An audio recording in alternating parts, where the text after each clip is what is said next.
మొత్తానికి తెలుగింటి కోడలైపోతున్న మృణాల్ ఇక ఆ ఒక్క మాటతోనే నిజాలు బయట పెడుతూ వచ్చేసింది బాలీవుడ్ ఇండస్ట్రీ మృణాల్ పైన.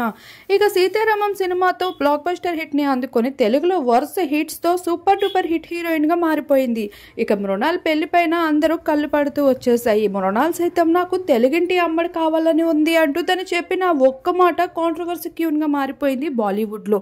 ఇక సీతారామం సినిమా సమయంలో ప్రమోషన్ అవుతూ ఉండగా మృణాల్ పైన అలానే సుమంత్ పైన దుల్కర్ చేసిన కామెంట్స్, వాళ్ళ ఫోన్లు తీసుకుని ఆట పట్టించిన విధానంపై దుల్కర్ ఏదో ప్రమోషన్ లో భాగంగా అవన్నీ చేస్తున్నాడని అందరూ అనుకున్నాం. కానీ మొత్తానికి ఆ రోజు దుల్కర్ చేసిన జోక్స్ ఈ రోజు నిజమవుతూ చేస్తున్నారు మృణాల్ అండ్ సుమంత్. వీరిద్దరూ కలిసి సన్నిహితంగా ఉన్న ఫొటోసే కాదు, వీరిద్దరూ డేటింగ్ లో ఉన్న విశేషాలు కూడా బయటికి వచ్చేసాయి. ఇండస్ట్రీ సభ్యులు ప్రస్తుతం వీళ్ళ ప్రేమ వ్యవహారంపై గుసగుసలాడుకుంటూ ఉన్నారు. అయితే ఈ జంట సీతారామం సినిమా షూటింగ్ సమయంలో బయటికి వెళ్ళడం, అలా కాఫీ డేట్ అంటూ సరదాగా తిరగడం, ఇటువంటివన్నీ చేష్టలు చేస్తూనే అందరికీ భయభ్రాంతులు గురి చేసేవారంట. అయితే వీరిద్దరూ ఎక్కడ ప్రేమలో పడతారో అంటూ గాసిప్స్ కూడా మాట్లాడుకునేవారు.